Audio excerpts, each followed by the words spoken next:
great. That's such an accurate depiction of a soccer player. That's how I feel every time I fucking play. It's great. All right, guys. Your next performer this evening, he has a really big podcast called Straight Riffin' on the internet. You guys should check it out sometime. It's hilarious. I was on an episode once. It was a lot of fun. Ladies and gentlemen, give it up for Reverend Mitch! Reverend Mitch!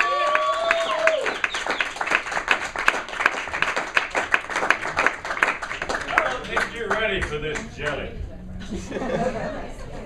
My body is bootylicious. Seriously, I thought we fixed this shit. What the fuck?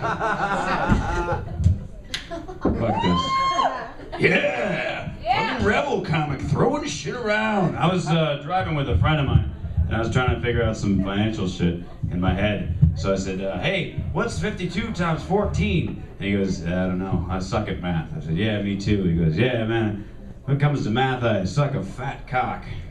And I thought, how did that etymology work out for sucking dick, where it came to mean like you're not very good at something kind of difficult? Because sucking cock is easy. It's just put your mouth on it and move your head a little bit and, you know, try to smile, look like you're enjoying it. And if you're hot enough, dude, mouth is optional. Selma Hayek smiled at my dick. I could jerk off to that for the rest of my life.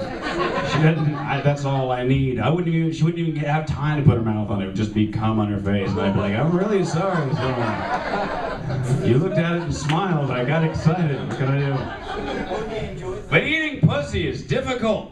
Everybody likes it a different way, and some of them, they try to grind up into you, and you're like, okay, you want me to play with your clit? I have a thumb, we're good. Some of them want 1 finger or 2 fingers, some of them they're like, not 3, I feel slutty, and say, all right, fine, whatever. You gotta move this around and maybe lift this up here and do that, and you can't see anything because they don't want a floodlight on there because women are very sensitive. Oh, it's all folded, it's gross and disgusting. It's unfortunate because, like, look, A, I'm trying to figure out what the fuck to do, and B, they're goddamn gorgeous. I want to stare at it for a while. And some of them like a pinky in the butthole, but you gotta be careful. You can't put it in the wrong butthole. I have my eyebrow pierced. I put a pinky in the wrong butthole. She kicked me in the head, and my eyebrow piercing punctured my skull. Spent the evening in the hospital. That was a load of fun. My point is that eating pussy is both dangerous and difficult. So when you're not very good at something kind of difficult, you should say, hey, I eat pussy at that. I eat just a dry, underwhelmed pussy that just sits there being angry at me. That's my feminist joke. I got one more for you, feminist style. This one's for the ladies. When there's like a tough guy, you know, doing something like strong and courageous, people go, man, that guy's got balls. Balls are the weakest part of my body. If I'm going commando when there's a strong wind, I'm hobbling. Balls are so weak that if you get hit in the balls, you can look at another guy and he sees that look of like, and he feels it too. You do that thing where you move your arm too fast in the kitchen and then you're just standing there crying.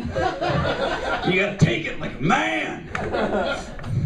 But pussies can take a beating. I have watched some porno, I have seen some dicks pounding that shit, just drilling, pounding. I would not be able to take that kind of a beating on my balls. My uncle passed a kidney stone that was the size of a baby, and he said it was the most painful thing of his life. Meanwhile, I talked to my mom. I said, what was it like giving birth to me? And she said, it was easy. You were the third one. It was no big deal. You came out about yay. I'm like, what?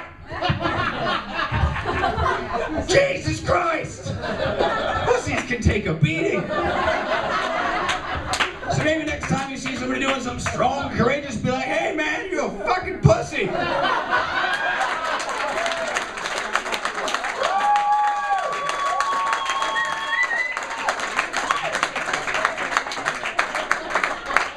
Alright, now the feminist shit's out of the way. Let's get masculine. Let's get back to porno. Let's talk about Kim Kardashian. Everybody watch that porno? Yeah. Go ahead, admit it, let it out. There's no judgment here. I'm more fucked up than all of you. I'm just giving you the shit that I think you can relate to. If I went all the way back, I'd get arrested. So let's just go with it. You watch the Kim Kardashian porno. That girl got drilled like an offshore oil rig. That shit was hardcore. She didn't do that pansy-ass crap that little girls do when big dicks turn around where they sit on top and they do this kind of like, no, she fucking laid back, lifted the legs, pulled the thighs. She was like, get it, yeah. She's taking it all the way back. Fucking had skills.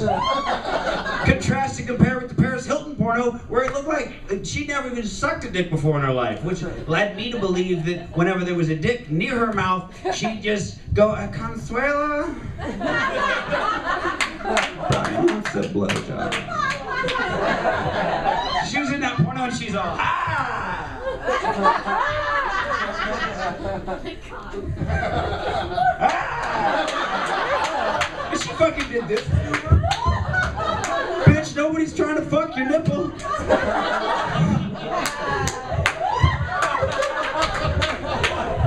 But the problem is that somebody in this country watched the Kim Kardashian porno and then said to themselves, I like this, but I think what we need is to watch her fight and go shopping with her fat, cunty sisters.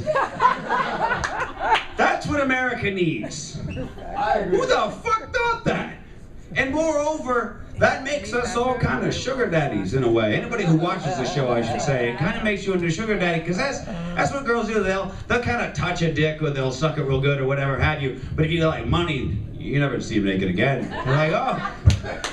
And you'll never see Kim Kardashian's great big beautiful ass or the big titties. She'll never suck another dick on camera again. She doesn't need to. So she's turned everybody into sugar daddies, and I think that's rude. I know. Evil Lord. See, this is why I start with the feminist shit. Like, I like this guy. I'm on his side. And then you let all this other shit go. So I'm 32 now, and it's a fun. Yeah, I'm moon too. It's cool. When I remember when I was like in my early 20s, man, I had like big dreams, you know what I mean? Like I'd fall asleep and I had a giant mansion and like 15 cars and like just a line of women. So many women that I'd wake up and be angry. There was still 15 more women in the line that I was supposed to get to. I didn't have time. On my 32nd birthday, or the day after, I should say, I woke up from a dream. I wish I was making this up. I woke up from a dream. And in the dream, I got 20 new Twitter followers. That's where my brain's at now. So I'm like, no dude, look, we gotta scale this shit down. Let's give you something a little more realistic. And like an idiot, I still like grabbed my phone and checked. I lost one follower while I was sleeping. So that was good. And that's why I date 20-year-old girls, because it's really cute when you see hope in somebody's eyes. And they're still drinking because it's fun and not because they're trying to forget, you know? Like they drink so that like they can convince themselves it's okay to fuck dudes like me. Whereas I drink to forget. And you get all, you sit with them in bed and you go, yeah, no, life's wonderful. And it totally rewards people that work hard. Stick with your dreams, girl. Obama's gonna fix everything. Oh, don't give me that. How much time I got? I'll tell 1 minute. 1 minute. 1 minute. Okay, cool. I got time for Obama joke. All right, here we go. This is a pro-Obama joke for everybody. Just went ooh because I made an Obama one. When I was a kid, my friend David had, I used to go to his house, and his dad had this lazy boy chair that he loved to death. He was sitting in it every fucking day. And we were playing around, playing tag or whatever the fuck, and we jumped around on the chair, and we broke the handle thing that lifts up the deal. And we're like, oh fuck dude, we broke your dad's chair. So we did that thing that you do when you're a kid, where we flipped it over, we put it back together so that it would work just long enough to where next time he sat down and he fucked with it enough, it would break on him. Sure enough, a week goes by, he pulls it, breaks, right as my friend's mom comes in the room and she goes, well now you have to buy a new chair. That's not just a cute story, that's an analogy. George Bush broke the fucking chair. Obama sat down and the whole country's like, hey, you gotta fix the fucking chair. Good enough.